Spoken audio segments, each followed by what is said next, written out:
This happened about 2 years ago. I was out for a long walk in the woods, an activity I frequently do, especially in the summertime on this day.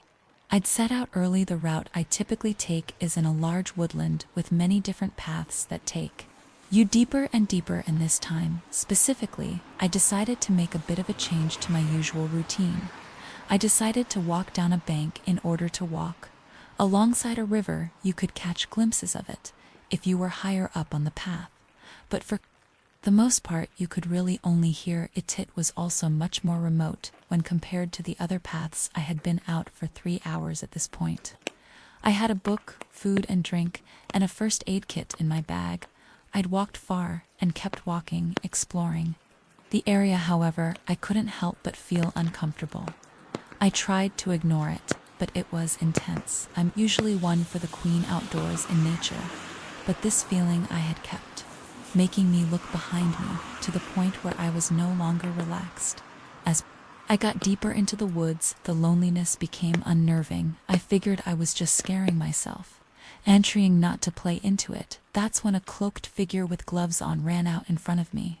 I instantly jumped and felt extremely alarmed. Figure had a mask on, a crow's mask, like think a plague doctor mask. I wanted to run, and everything inside me was telling me to run, but for whatever reason I really wanted to seem like I wasn't bothered and that the figure had failed to cause much of a reaction. So I awkwardly said, "Okay, good one, I'll be on my way now." The figure didn't say anything. Rather, it began tilting its head as I walked around it and continued down the path. It was just standing there watching me. I was extremely creeped out. Once I walked past it, I just kept walking, feeling shaken, but trying not to let it show. I was nervous to look back, but eventually I did. The creepy figure was stood in the same place, still watching me walk away. He, or possibly she, gave me a wave, but not a friendly one, just a sinister one. I don't really know how to explain it, but it was slow and felt threatening. I was stupid at this point. I felt far enough away from the figure, so I flipped it at the bird, a choice I instantly regretted.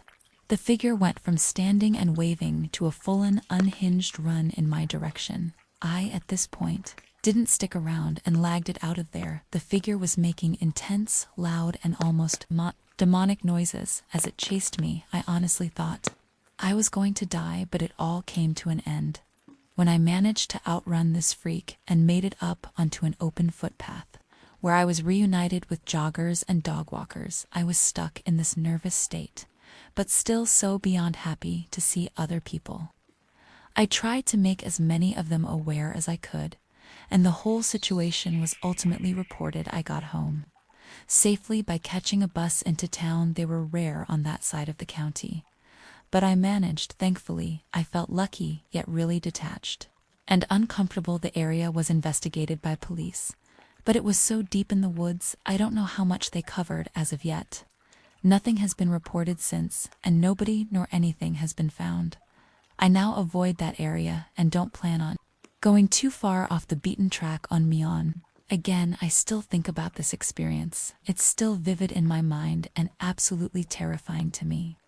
Music happened years ago when I was 21. Back then, I was good friends with a guy named Jack, who I met in high school. Both of us grew up with a passion for the outdoors, and so we thought it'd be fun to go on a week-long backpacking trip in the California woods together. We've done this once before, and I really enjoyed it. I remember looking forward to it. The whole trip started off going well, but that only lasted till the second night.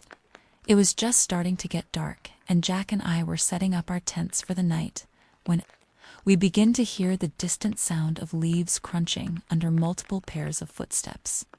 We were pretty deep in the forest, but running into other campers wasn't completely unheard of, just, I guess, a bit of a rare occurrence. Eventually, 3 guys came into view. They didn't really look like campers. They didn't have backpacks or anything. I thought it was kind of weird to be wandering around the forest this late, but I didn't think much of Ethy. Gave us a somewhat friendly greeting, and we gave one back. They then asked us if we were camping. "You're denied," which obviously we're in the process of setting up our tents and the rest of our stuff all laid out. We pointedly said yeah, and asked if that was a problem. We wanted to make sure We weren't on someone's private property or, just generally in a place. We're not supposed to be, they replied, saying no, and just kind of walked off. The whole encounter was odd. But Jack didn't think so. He pointed out how they were most likely just hunters in the area, as all of them were armed, something I myself didn't notice. Got to a few hours later, and Jack and I were now asleep in our respective tents. This was around the time I woke up to the sound of yelling, like multiple voices shouting in the distance. I yelled out to Jack to see if he was awake. He was, and was just as confused as I was. It was 2 a.m. When this happened, our conversation was then interrupted by multiple gunshots. They honestly sounded like they were getting closer. I asked Jack if he thought that these people were just hunting. He responded, saying, "No, dude, there's no way they're hunting this lady. I think we should go." My heart started to race. Now realizing the reality of the situation we were in, we both unzipped our tents, grabbed only our bare necessities, and started hastily moving west. We moved for maybe half an hour before stopping. The yelling and gunshots were now barely audible, although they were persistent, continuing off and on up until sunrise. All night, we basically just sat there, listening to them, both wide awake from a mixture of fear and adrenaline. When the sun finally rose, we discussed what to do next. Ultimately, we decided we would wait until noon before heading back to our campsite. The plan was to then quickly pack up all of our stuff and make the trek back to our cars, cutting our trip 5 days short. Fast forward to noon, and we started consciously heading back. When we arrived at the site, we were met with was nothing short of horrifying. Our campsite had been completely ransacked. Almost all of our stuff had been damaged, which this is thousands of dollars in equipment we're talking about. But most disturbing were the bullet holes shot into our tents. You don't have to be that smart to conclude that these people had genuinely tried to kill us. Further supporting this theory is the fact that nothing was actually stolen from our campsite. It was all just damaged, though. As far as who did this, we don't know. The only people we can really pin as suspects are the 3 people that walked up to us as we were building our tents. But this begs the question, why? Why would they do this? This whole experience has left us with more questions than answers. Nothing about it makes much sense, but I know I myself just feel lucky to be alive in the end. We ended up quickly salvaging all the equipment we could and made the trek back to our cars. Nowadays, I don't camp nearly as much as I used to. I'm 25, and ever since I was young, I've been into hiking now. I get hiking isn't all that appealing to most people, but because of where I live, it's pretty easy to get into. You don't have to travel all that far for a pretty stunning scenic view. We try to find a new trail to hike every weekend. Typically, I'll hike alone, so I always keep a knife in my backpack for protection against the wildlife, should it never come to that, though. In all my years of hiking, I've never once had to actually use it. In fact, I've never run into any dangerous situation while hiking. Wow, at least up until a few days ago. I was driving to a heavily forested hiking trail I'd never been to before.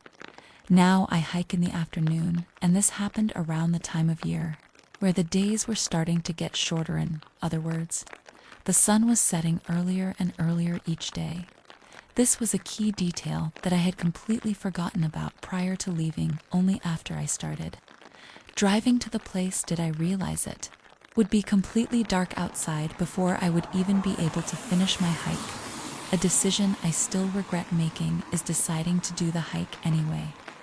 I got a bad feeling about it right when I started. Fast forward a few hours, and I was now about 85. Finished with the route I picked out. By this point, it was almost completely dark. I had a flashlight, but still, the whole scene was pretty eerie. This portion of the trail was deep in the forest. It was so dense with trees that the moonlight could barely even find its way through. Don't get me wrong, beautiful scenery in the day, but alone at night, nothing short of disturbing. It was then when I was really starting to regret my decision of carrying out the hike. That's when I saw light up ahead on the trail. As soon as I shined my flashlight in its direction, it immediately got turned offy. Didn't know what it was, but I couldn't exactly turn back. So I was pretty much forced to go directly towards where it had been in the back of my mind. I knew the chances of it being another hiker in the dark were slim to none. Eventually, I reached where the light came from. There was no one. Instead, there was a large duffel bag lying on the ground. I began scanning the trees with my flashlight. That's when a large, probably 6.5-foot man stepped out from behind one of the trees. My body completely froze up their eye. Stood like a deer in headlights, shining my light on the guy. He then slowly revealed a machete from behind his back. Seeing this, I started running for my life down the trail, and in the direction of my car. I looked behind me, and the guy was chasing me. I dropped my backpack so I could run faster. When I finally reached a clearing in the forest and could see my car still sprinting, I grabbed my keys from my pocket and unlocked it. I got inside, locked the doors, and had the engine on in less than 5 seconds. However, the guy was still behind me and was able to completely slash one of my back tires before I could drive off. I drove on an almost completely flat tire for the next 5 miles back to my house. Right as I pulled into my driveway, I called the police and reported the man. Although I have no idea if he was found, quite frankly, I have no idea if the police even searched for him. A part of me wants to go back to retrieve my backpack, which contains hundreds of dollars in equipment. But there's no way I can bring myself to do it. Plus, there's no guarantee it's still on there for all I know. The guy went back and took it. I still don't know what I stumbled upon that night. This was by far the scariest experience I've ever had, and the closest I've ever felt to death. You.